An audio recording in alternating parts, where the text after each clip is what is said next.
Espírito Santo de Deus, inunda meu ser, inunda meu ser. Quero sentir o amor do meu Senhor, do meu Senhor. Espírito Santo de Deus, inunda meu ser, inunda meu ser. Quero sentir o amor do meu Senhor, do meu Senhor, para poder perdoar o meu irmão, abrir meu coração e viver no amor, pra sentir a paz interior, sobre o mal ser vencedor, alegrar-me em ti. Inunda meu ser, inunda meu ser, inunda meu ser, inunda meu ser, inunda meu ser, inunda meu ser, inunda meu ser, inunda meu ser, inunda meu ser.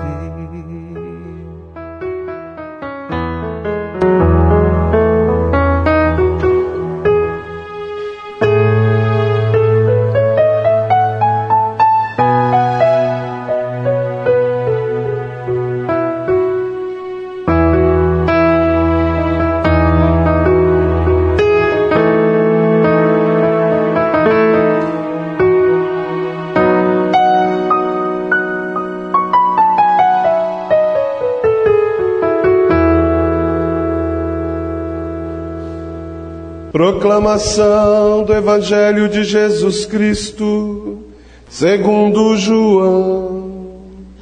Glória a vós, Senhor. Glória a vós, Senhor. Naquele tempo, Jesus apareceu de novo aos discípulos à beira do mar de Tiberíades. E a aparição foi assim. Estavam juntos Simão Pedro, Tomé, chamado Dídimo, Natanael de Caná da Galileia, os filhos de Zebedeu e outros 2 discípulos de Jesus. Simão Pedro disse a eles: eu vou pescar.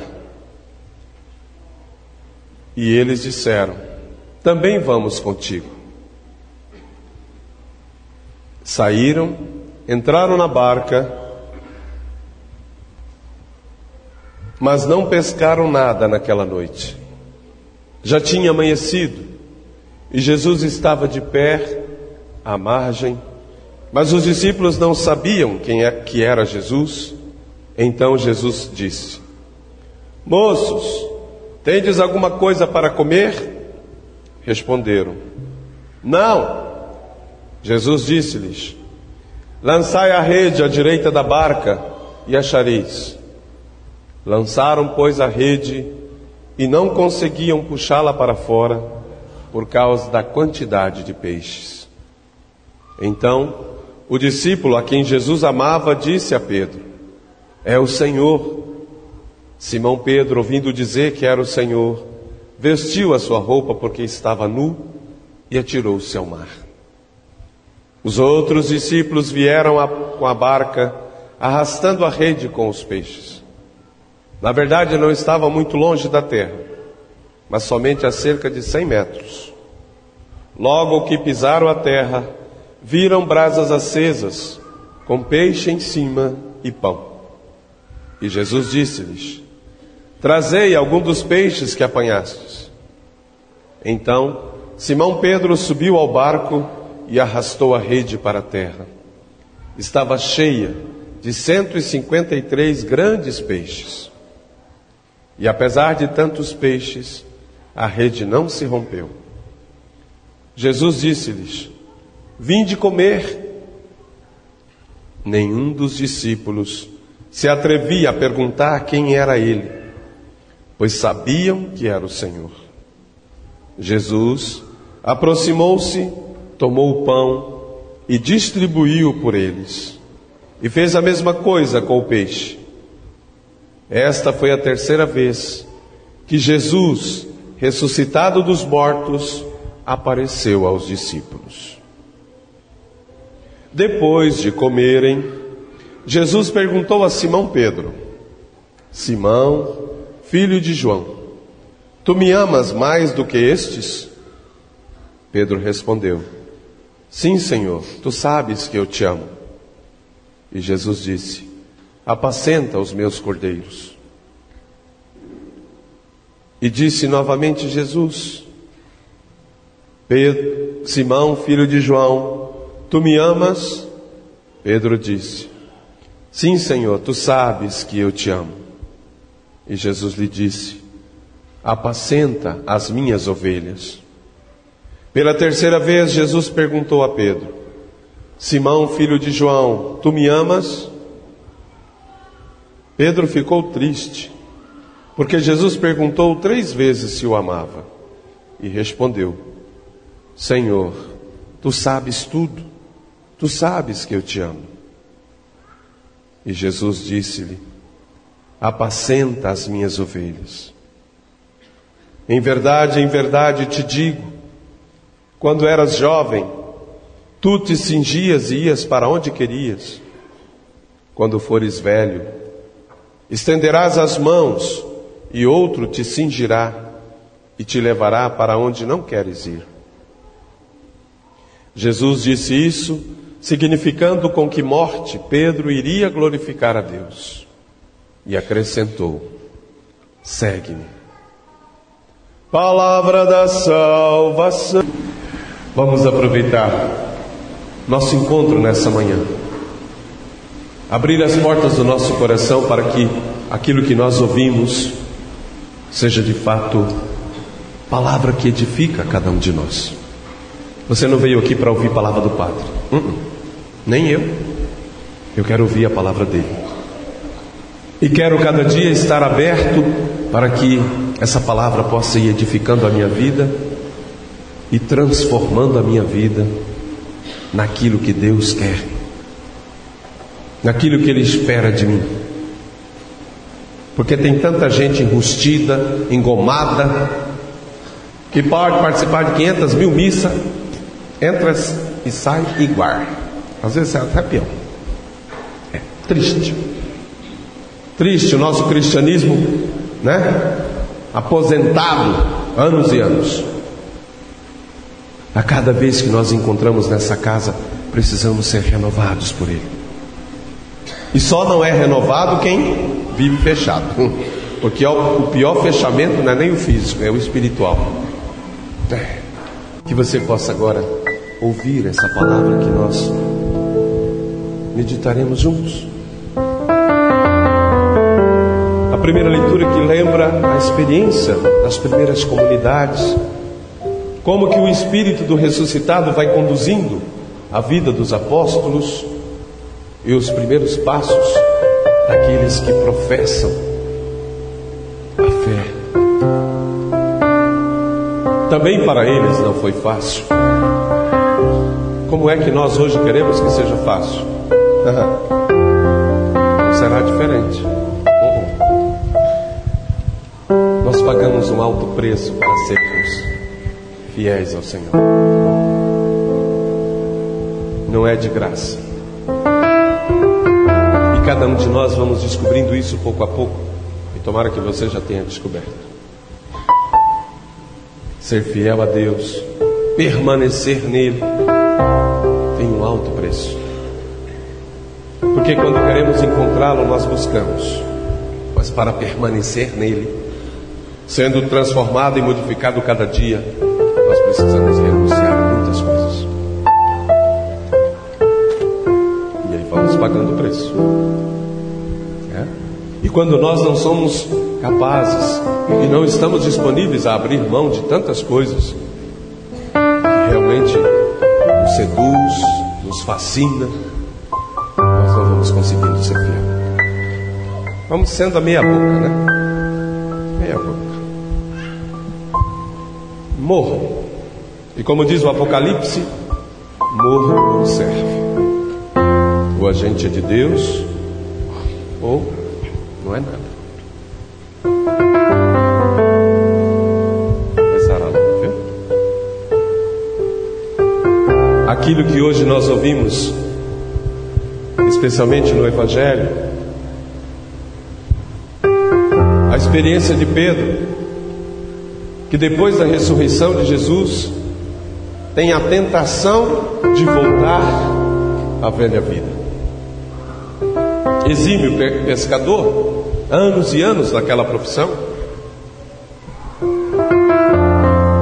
mas ao seguir o Mestre e na altura da sua caminhada com o Mestre, já no processo da paixão, sabe lá por quê? Negou o Mestre. E ele reconhece isso.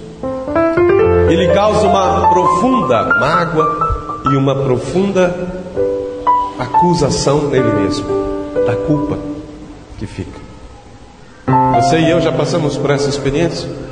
Quantas culpas carregamos dentro de nós? O Pedro, certamente, marcado por essa experiência da negação, vai levar a marca no coração da culpa. E por isso ele desiste. É por isso que ele não, eu entendo, né? Que ele não consegue ir adiante e volta à velha vida da pesca. Não é isso que ele fala no Evangelho de hoje? Eu vou pescar.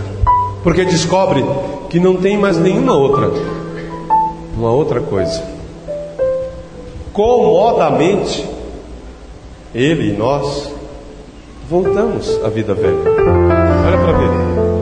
Quando as coisas não vão de acordo com aquilo que a gente pensava, com aquilo que a gente projetava, programava, né? A tendência, a tentação nossa é voltar ao velho esquema, não é assim? Quando a gente tentou um negócio novo e não deu certo, a gente corre imediatamente para os esqueminhas velhos.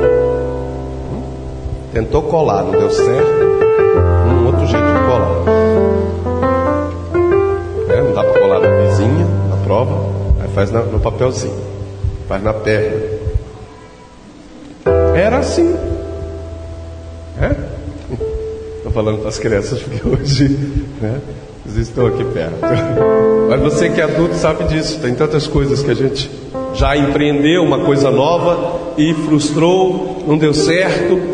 A tendência é a gente voltar para o mesmo esqueminha, não é assim? Isso é humano, compreensivelmente humano. E assim vai o Pedro.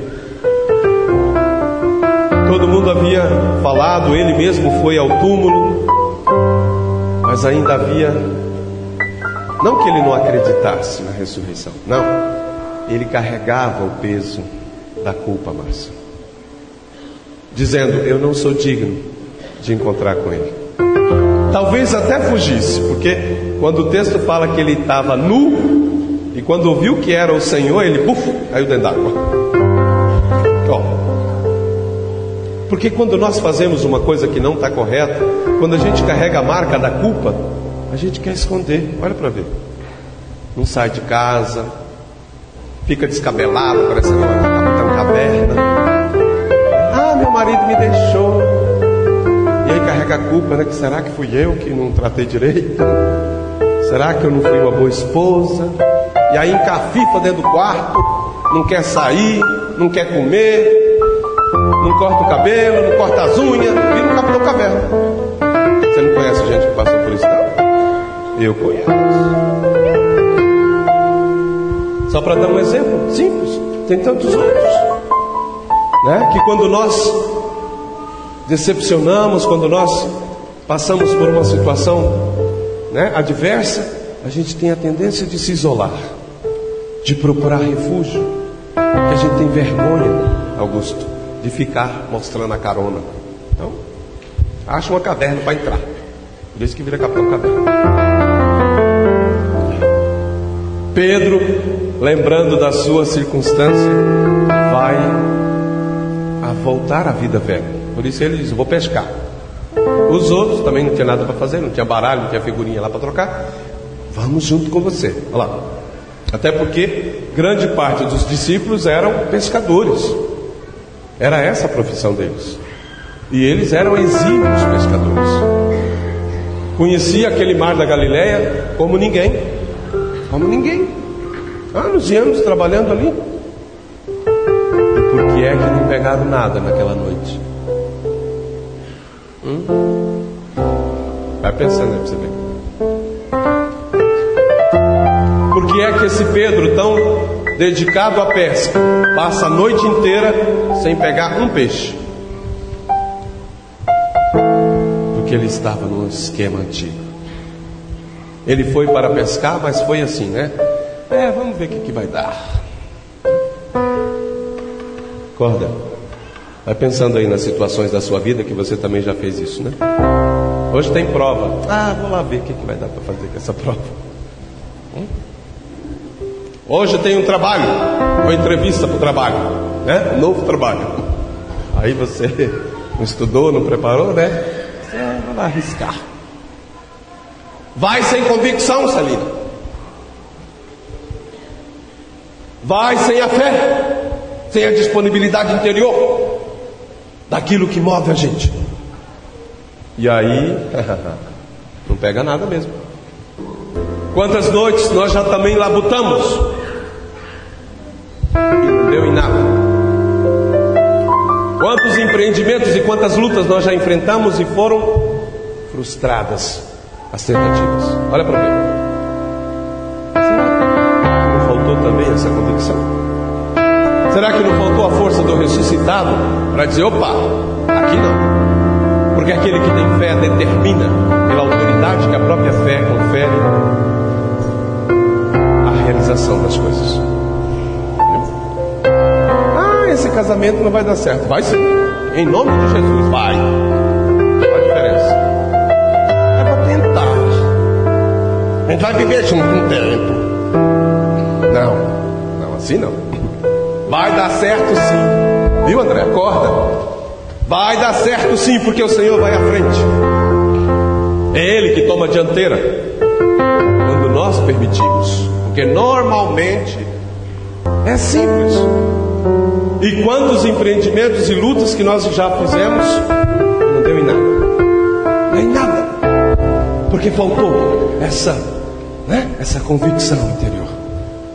Quantas palavras mal colocadas, ou às vezes sem fruto nenhum, porque são palavras vazias, que saem apenas de um coração humano, magoado, triste, ofendido, sem muita expectativa.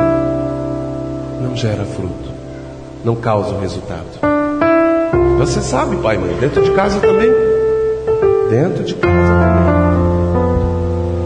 O Pedro nada mais é do que exatamente essa prefiguração de tantas e tantas situações na nossa vida, principalmente quando nós estamos com a culpa, com uma mágoa, uma culpabilidade exacerbada, como hoje muitos vivem. Por isso, por aquilo, o Pedro não quis entrar naquela experiência. E aí você vai entender por que lá no final do evangelho de hoje ele tem que repetir 3 vezes que amava o Senhor para ser curado. Porque é o amor que cura, não é a lei, não é a cobrança, não é as exigências. Porque se não for assim, não. Então, mas a negação que ele fez causou uma ferida dentro dele. Porque como fica forte na cabeça da gente o remorso, da culpa. Porque depois que passou o fato, o Pedro deve ter caído em si e dito, como eu fui negar o mestre. Não é assim? Quantas vezes nós também, depois de um fato, aqueles que têm uma consciência mais limpa, mais pura, mais santa, senta e reconhece que falhou, que não podia ser daquele jeito, não é assim? Mas poucos de nós voltamos para retratar. E aí aquilo que não é retratado vai ficando ali, acumulado, vai ficando lá no coração. É por isso que eu disse para vocês, casais, que sempre no final do dia tem que passar a régua, acerta as contas, não deixa nada de dívida para outro dia. É sempre perigoso. Acerta, né? Dorme junto na mesma cama, acerta as contas todo dia. Vamos ver como é que foi o nosso dia hoje. E aí, pronto. Com tudo kids, muito mais fácil para dormir, para viver, para fazer a vida celebrada com alegria, não é? Vocês casados sabem disso. Nada de ficar aguardando. Não gostei muito disso, né, Jaqueline? Porque o Paulinho falou. Nada de guardar nada. Acerta todo dia. Viu? Pedro vai fazer a experiência que nós muitas e muitas vezes precisamos fazer.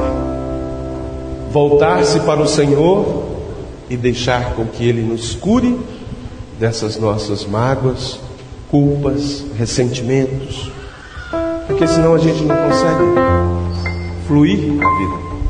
Quantas pessoas estão aprisionadas por falta de perdão? Quantas pessoas estão definhando e vão chegar à morte por falta de perdão, por falta de cura dessas dores, dessas mágoas que estão lá dentro? Você sabe disso. Por isso que o ministério que a igreja, tem muitos que resistem a isso, mas Jesus realizou o ministério de cura e libertação o tempo inteiro. Se nós não formos curados, se nós não formos libertos dessas coisas todas, vamos viver a vida pela metade. Ixi, não tem dúvida. Vai arrastando a vida, né? Até a última hora. Pá! Aí não tem jeito. Eu não tenho dúvida nenhuma. Para mim é convicção pura. Por isso a igreja precisa exercer. A igreja que eu estou falando somos todos nós. Não é só os padres, não. Nós precisamos exercer entre nós esse serviço da cura, da libertação. Porque depois que o Pedro senta à mesa com ele, e agora eu estou falando onde quer que a gente chegue à cura, ó. Foi assim que Jesus fez? Vinde comer. Ele pegou o pão e o peixe, símbolos da Eucaristia. Por isso que a missa é superior a grupo de oração, a missa é superior a terço, a missa é superior a tudo. Porque hoje eu tenho 1000 Ave Maria, não vou na missa. Corta. A missa está acima de tudo. Não é o padre, não, é a missa, a Eucaristia. Porque aqui é a fonte da cura. Vinde comer. Não foi isso que Jesus falou para Pedro? Vinde comer. E eu creio que você pode muito bem olhar para tantas e tantas situações da sua vida e verificar também. Porque se o Senhor não nos curar, se o Senhor não nos libertar, nós continuaremos na vida velha e as coisas não vão acontecer. A pesca não será abundante, os milagres não acontecerão. 153 grandes peixes não é exagero do texto, é uma tentativa de identificar. Diz os exegetas, os estudiosos da Bíblia, que esse 153 que está aí representa todas as espécies de peixes que tinha naquele lago. Quem já foi lá, é um grande lago, o mar de Nazaré, o mar da Galileia, o do Tiberíades, é o mesmo nome. Eu fui lá no passado. É um grande lago. É grande porque a gente quase não vê do outro lado, mas é um lago chamado de mar, onde Jesus andou sobre as águas. É o mesmo lago. A casa do Pedro está bem assim do lado. A gente visita a casa dele, aquele grande lago onde tantas coisas aconteceram. É toda a região de Tiberíades, onde se passa a maior parte dos textos bíblicos, em volta desse lago, o Mar da Galileia. Eu creio que, vamos terminando, é preciso que nós estejamos atentos, porque Pedro teve que dizer 3 vezes que amava o Senhor para ver se ele tomava consciência e tomava posse da cura, pelo amor, da culpa que ele tinha. Que você agora possa também desejar entrar nessa intimidade, a intimidade que a Eucaristia nos permite, porque o pão e o peixe que está aí no Evangelho prefigura exatamente a Eucaristia. Abaixa a sua cabeça um pouquinho, abaixa a sua cabeça um pouquinho, abaixa a sua cabeça um pouquinho.